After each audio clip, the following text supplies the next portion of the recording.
Boa tarde, boa noite. Hora do sinal da nossa escola. Vamos todos para a sala de aula aguardar as lições do mestre. É um professor diferente esse nós todos seus alunos, porque ele usa todos nós como professores e todos nós como alunos. Ele pede apenas que nós nos confraternizemos, ou seja, nos façamos irmãos, fraternos. Fraterno quer dizer irmão. Confraternizar é nos fazer irmãos uns dos outros, mutuamente. Ele pede apenas isso para que possa usar um de espelho para o outro, um de professor do outro, um de aluno para o outro. Fantástico, não é? Paulo Freire fala, somos todos educadores, somos todos educandos. E nós aqui acrescentamos que quanto mais nos abrimos à fonte de todo bem, quanto mais nos abrimos às inspirações, mais admitimos entre as nossas virtudes a humildade de nos fazermos alunos.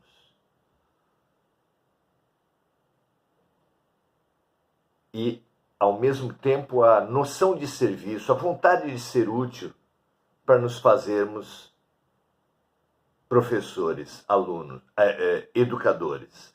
Educadores e educandos. Sem arrogância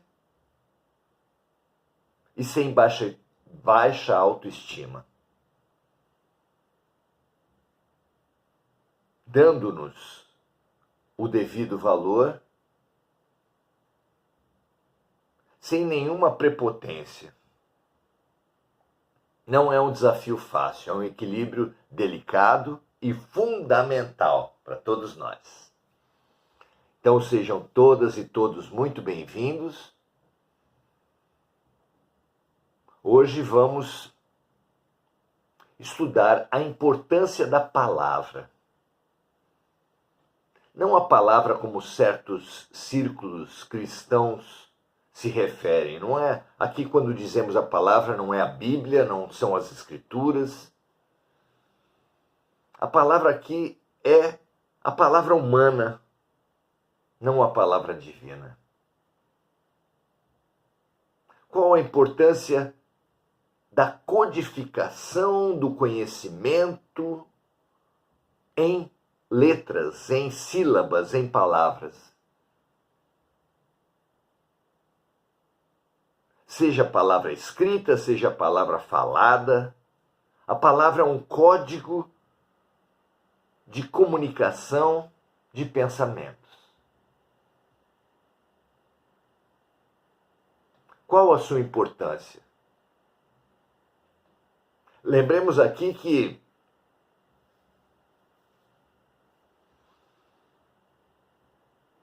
a história é repartida pelos historiadores, pela ciência,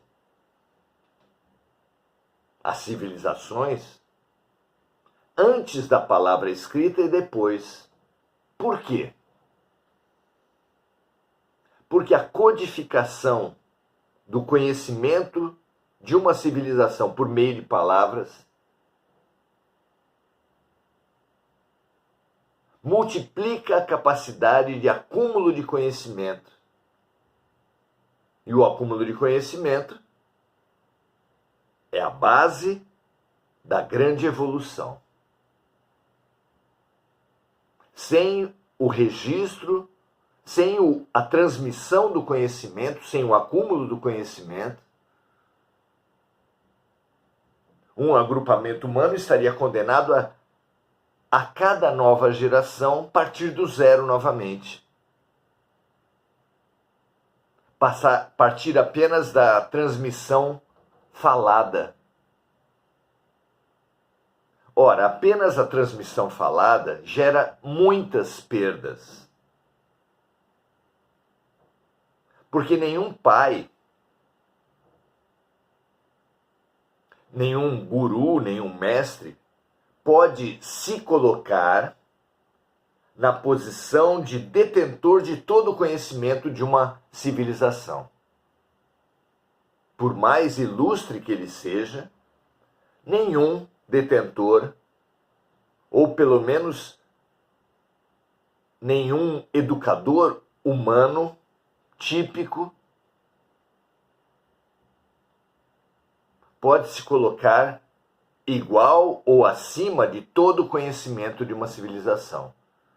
Os únicos que puderam, os únicos que estiveram mais avançados do que o seu tempo, do que as suas civilizações, como Sócrates, Buda, Jesus, esses não tinham e não teriam condições de deixar o seu legado para grandes populações sem a palavra. A memória oral é muito limitada como meio de transmissão do conhecimento e, mesmo assim, a memória oral não prescinde da palavra. É através da palavra, muito pelo contrário, que os pais ensinam seus filhos, que os professores ensinam seus alunos, que os mestres ensinam seus discípulos. A memória, a palavra escrita é fundamental, amplia, multiplica a capacidade de transmissão do conhecimento de uma geração para outra. Mas mesmo sem a escrita, será por meio da palavra, sempre por meio da palavra, que os conhecimentos serão transmitidos.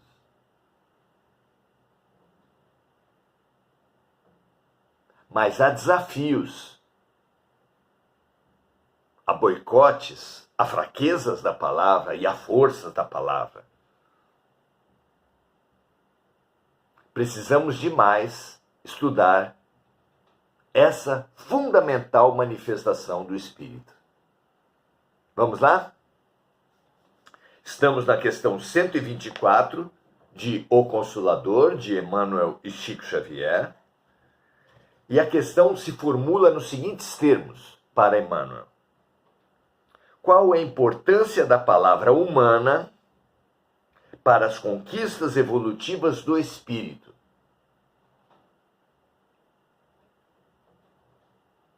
Aqui Emmanuel diz assim: a palavra é um dom divino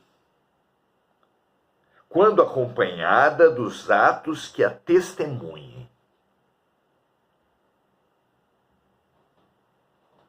E é através dos seus caracteres falados ou escritos que o homem recebe o patrimônio de experiências sagradas de quantos o antecederam no mecanismo evolutivo das civilizações. De gerações a gerações. Digo melhor, é por intermédio de seus poderes da palavra que se transmite de gerações a gerações o fogo divino do progresso na escola abençoada da terra. Vejam só a importância da palavra, não é? Vamos então, parte por parte, destacar o que nós conseguimos perceber como fundamental dessa resposta. Aqui Emmanuel fala que a palavra é um dom divino quando acompanhada dos atos que a testemunhem. Olha só. Vejamos as manifestações do Espírito nos seres. Podemos dizer, 4 tipos de manifestações do Espírito: pensamentos, sentimentos, palavras e ações. Jesus dedica extensos ensinamentos para falar dos riscos que essas manifestações correm ao se dissociarem umas das outras. Que a fraqueza do ser humano, que a doença do ser humano, que o veneno do ser humano, a violência contra si e contra os outros, se dá na medida em que fazemos o que não pensamos, falamos o que não sentimos. Já que palavras e ações são intervenções concretas, sociais, do ser para fora, enquanto que sentimentos e pensamentos são manifestações do ser subjetivas, do ser para dentro. E palavras e ações, para serem forças, ou no dizer de Emmanuel, para serem um dom divino,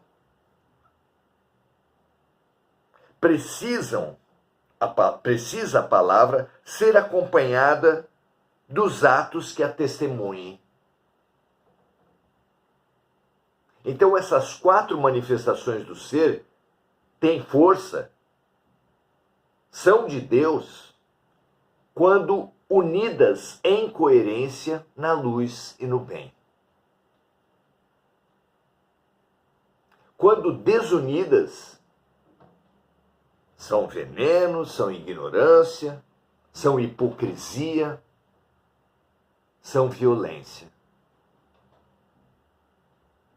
Jesus fez um longo discurso, uma longa pregação aos religiosos do seu tempo, aos escribas e fariseus, pela sua hipocrisia. Chamou-os de sepulcros caiados, branquinhos por fora e por dentro cheios de podridão. Falou e foi repetido e desmembrado por Paulo de Tarso da importância de sermos sim, sim e não, não. Ou seja, de nossas palavras e ações serem coerentes e alicerçadas nos nossos pensamentos e sentimentos. Eis aí o ser integral, o ser forte, o ser divino. É esse ser integral, espelhado pelos grandes luminares no ponto mais alto por Jesus, que nós precisamos enxergar a força da criatura humana. Nós nos vemos muito fracos, não sem razão. Vemos os luminares, Jesus, como muito forte, a ponto de, teologicamente, criarmos uma separação entre as criaturas de Deus, onde anjos, arcanjos, serafins, querubins e muito mais Jesus são seres à parte da criação, que já nasceram iluminados perante o restante da criação que nasceu nas sombras. Isso não é condizente com o Deus de amor apresentado por Jesus. Isso não é coerente mesmo com o seu ensinamento de que todos nós faremos tudo o que ele fez e mais. Que nós somos deuses, repetindo os profetas. Então nós temos em potencial todos os poderes manifestos por Jesus. Nós temos em potencial todos os poderes do universo simbolizados por Deus. E precisamos nos questionar O que é preciso fazer para sair da nossa fraqueza para essa força absoluta? Como realizar os nossos potenciais?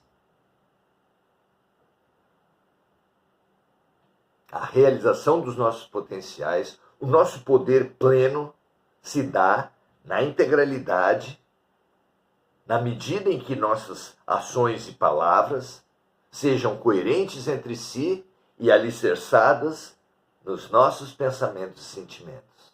Aí temos força. Analise muito concretamente. Cenas hilárias acontecem numa casa, numa família, na criação de filhos. Pais ensinam, não minta nunca. Mentir é errado.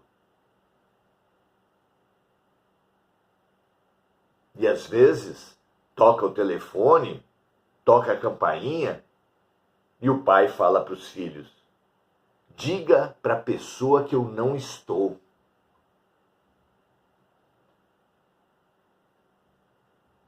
Esse pai, essa mãe, que falam uma coisa e fazem outra, tem força perante os seus filhos? Não será verdade que o pregador religioso, na medida em que não pratica o que faz e não admite a sua insuficiência, se enfraquece? Imagine a cena de um pai alcoolizado que encontra um filho também bêbado e tenta convencê-lo da importância dele, filho, reconhecer o seu vício e se tratar. Então, um pai alcoolista tem força para convencer um filho alcoolista a se tratar? Não e sim. Se o pai alcoolista não admite a sua fraqueza e propõe para o filho algo que ele mesmo não faz, claro que ele se boicota, claro que ele se enfraquece, claro que ele não tem condições de ser educador, de ser pai. Só terá quando admitir o seu problema e, em vez de propor ao filho uma solução dos seus problemas, propõe a ambos. Vamos nos tratar juntos, vamos aprender juntos, vamos nos curar juntos. Aí ele ganha força, porque está alicerçando suas palavras em suas ações. Não usa a palavra apenas para o outro, mas para si mesmo. Sendo sincero. Adoro essa palavra. Sinceridade. De onde ela vem? No espanhol, sem cera, sem maquiagem, sem máscara. Sincero é aquele cujo rosto espelha o que ele é. É uma pessoa sem maquiagem, sem máscara, sem cera. Não é delicioso isso? Buscar a sinceridade. Não a sinceridade que fere o outro, que desconsidera, que desrespeita, de hipótese nenhuma. Então você encontra um amigo que não vê há muito tempo, uma amiga, percebe que ele ou ela está acima do peso e fala, nossa, como você está gordo. Ah, mas é a verdade. Ora, a verdade é generosa demais para ser apenas objetiva. A verdade, para ser verdade, precisa também ser subjetiva, ser respeitosa, ser compassiva, ser empática. A verdade precisa fazer ao outro o que gostaríamos que o outro nos fizesse, e nós certamente não gostaríamos de ser expostos gratuita e inutilmente nas nossas sombras, nas nossas insuficiências, ignorâncias e doenças. A exposição das nossas sombras, insuficiências, ignorâncias e doenças só tem sentido dentro de um processo de transformação. Expor sem sentido é uma violência, como seria uma humilhação expor quaisquer aspectos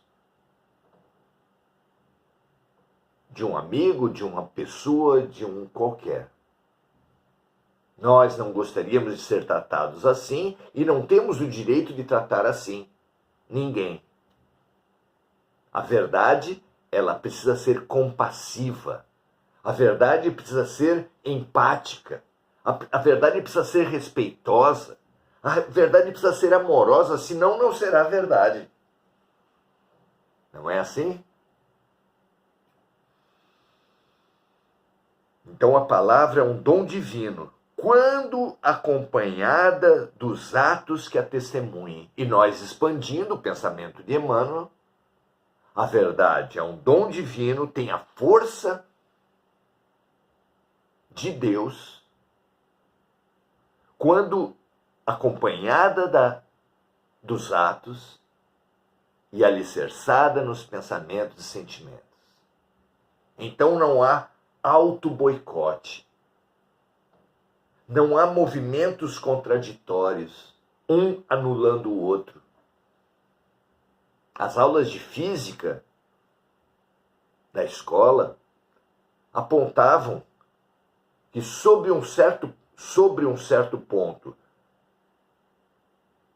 se uma força age, por exemplo, representada por uma seta de 3 centímetros, se houver uma outra força representada por uma seta de 3 centímetros para o outro sentido, uma anula a outra. Não é assim? Lembra-se desses exercícios? Pois uma energia colocada sobre uma palavra, quando nossos atos estiverem completamente opostos, serão anulados mutuamente. E assim em relação aos nossos pensamentos e sentimentos também. Ai de nós, enquanto falarmos o que não sentimos, fizermos o que não pensamos. Estaremos nos boicotando, estaremos nos destinando ao imobilismo, à paralisia.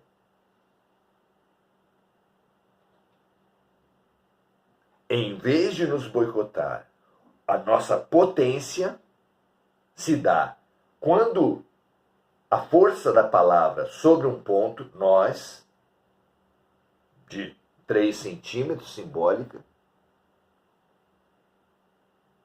se somar à força das ações de 3 centímetros no mesmo sentido, com a força dos nossos sentimentos e pensamentos, todos convergindo para o mesmo ponto. Aí, uma manifestação do ser potencializa a outra. Os nossos poderes se multiplicam muito mais do que se somam e se manifestam prodigiosamente, milagrosamente, com forças que hoje nós computamos aos santos, a deuses, aos paranormais, aos extraterrestres, quando na verdade é a força da integralidade do ser.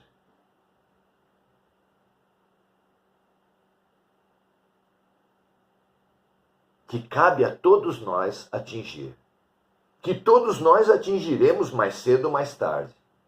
E que podemos, desde já, buscar, pela autoobservação, pela autovigilância, se estamos fazendo aquilo que pregamos.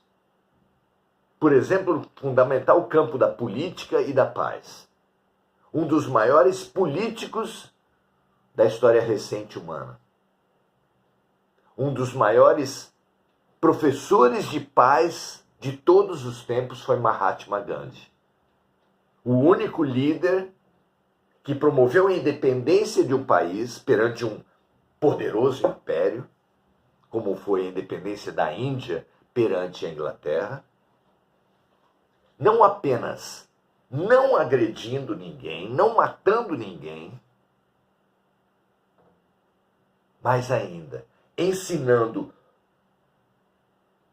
os hindus, os indianos, ensinando os próprios ingleses, que seriam seus inimigos, e ensinando toda a humanidade a ahimsa, que é a não violência. Que todos nós temos o dever do bom combate, das grandes lutas, mas nunca contra ninguém. Mahatma Gandhi ensinava: faça em você a mudança que você propõe para o outro. Ou seja, só podemos ser agentes de uma mudança se nós nos incluirmos como movimento básico dessa mudança. Senão, não teremos força de mudança alguma.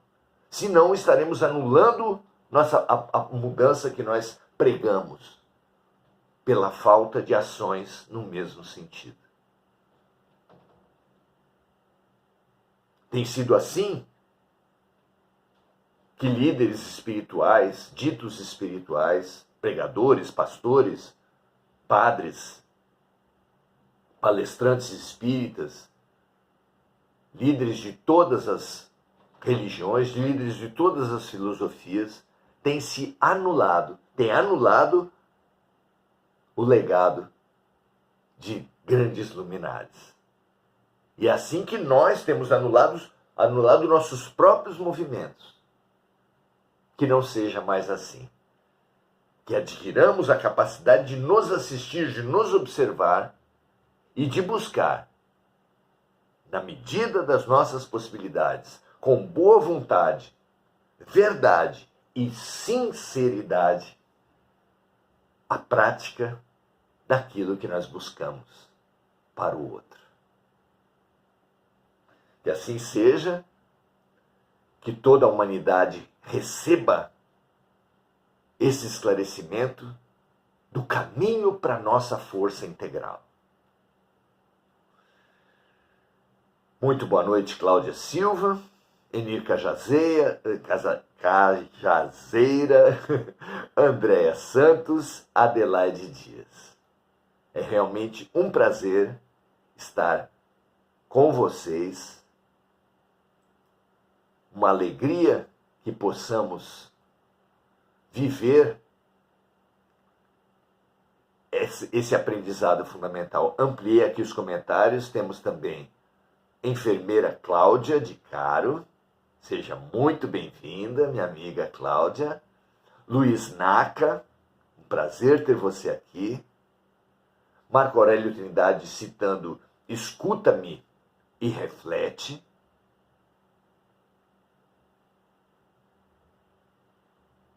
Cláudia Silva, e aí aquelas que a gente já tinha citado.